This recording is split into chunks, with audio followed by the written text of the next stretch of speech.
Today is all about the base.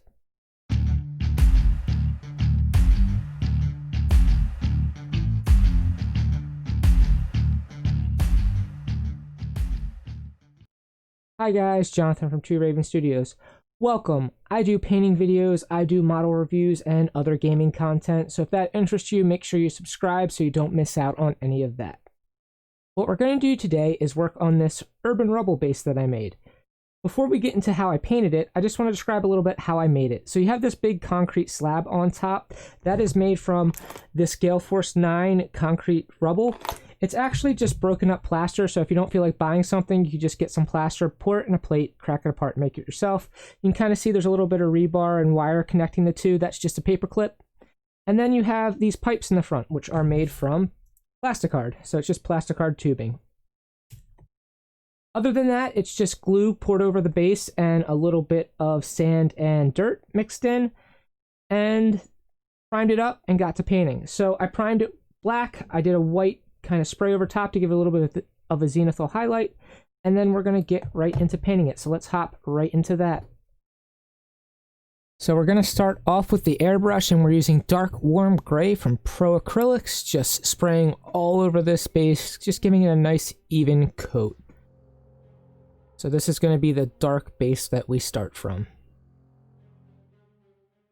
Next up, with some snakebite leather in the airbrush, we're just going to put patches here and there to start making it look a little bit dirty and worn and give it a little bit of variation so it's not just one solid color. So just light blast with the snakebite leather. We're going to repeat that process again with Militarum Green contrast paint. Again, just adding patches here and there. We're trying to make the surface just look a little less uniform. And with bright neutral gray, we're just going to add some highlights here and there. So just from the corners, we can give it a little short blast and brighten up certain areas.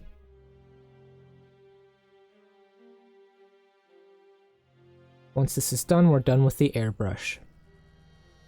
So we're going to move in with the regular brush, and we're going to start with dark silver and paint a little bit of rebar that I put into it. It's really just paper clips, like I said.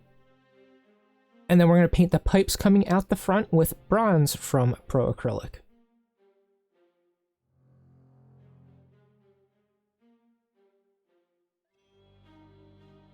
Now we're going to weather it down with some oil paints. So if you've watched my videos before, I use them a lot. If you're unfamiliar with them, I'm going to leave a link up here to my video about how to use oil paints. But basically, I have two colors. I have sap green and burnt sienna mixed with a little bit of mineral spirits, and we're just going to kind of smear it all over the base. You could do this with any colors you want, just to give variation to the concrete so it's not one solid gray color. So let's hop right in and get to the oil paints. So like I said, we're using a mix of burnt sienna and sap green. Just put the sap green in some spots, the burnt sienna in some spots, and just kind of let it run through all the recesses. You want to put some mineral spirits here and there, just wiping it all around, making it look dirty. Once this step is finished, you want to let it dry for a little bit. If you have patience, you can set it aside and let it dry for a few minutes. If you're impatient like me, you can just quickly give it a short blast with the heat gun to let it dry a little bit before we move on to the next step. Once it's had a little bit of time to dry, but we don't want it fully dry, we're going to head in with a makeup sponge and just wipe most of that paint off. So you can kind of see how it gives us this nice dirty look where the paint stays in the recesses and we have a little bit of streaks on the surface, but the big flat areas are pretty clean.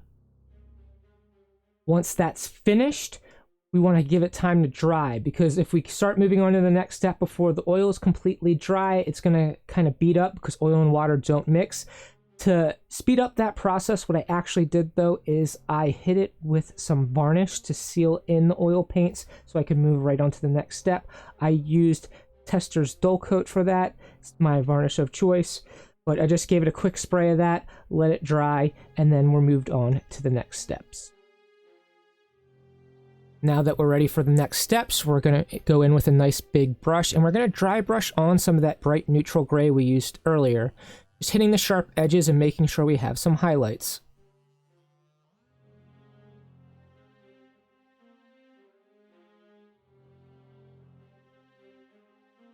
And then we're going to go back in with that same color with a nice fine tip brush and do some broken edge highlights like I do on almost all of my miniatures. You can also add some lines kind of in towards the center, just paint some on. You can also follow any cracks that are natural in the basing material.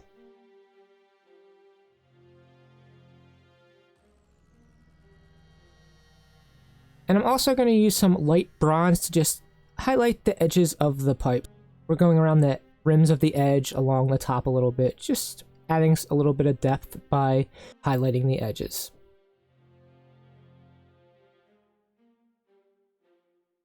And now we're going to add some toxic sludge. I'm using this effect from AK Interactive. It's a swamp effect.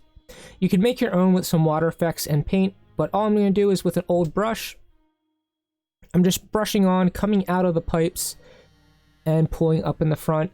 This stuff takes like 24 hours to dry, and again, if you're impatient like me, you can just hit it with the heat gun for a little bit and let it cure a little bit faster, which is what I did. But just build up a little bit of pool on the front. This is a pretty good product. It stays where you put it, so you can create whatever effect you want with it.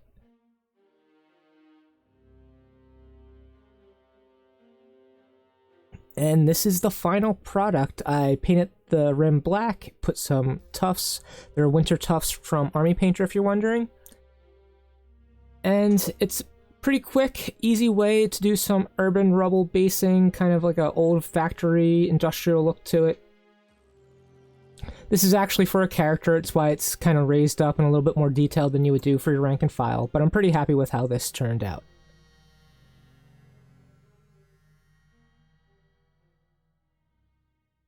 I hope you guys found that useful. If you did, please leave a like. Make sure you're subscribed so you don't miss out on future videos, and if you're wondering what's going to go on this base, well, it's a 50mm Games Workshop base. If you're paying attention to the new releases, you might know what just came out that goes on a 50mm base, or if you're paying attention to my socials, you probably know what I'm painting. You can guess down in the comments below. If you're subscribed, like I said, you'll find out later this week. So until then, keep on gaming and paint your minis.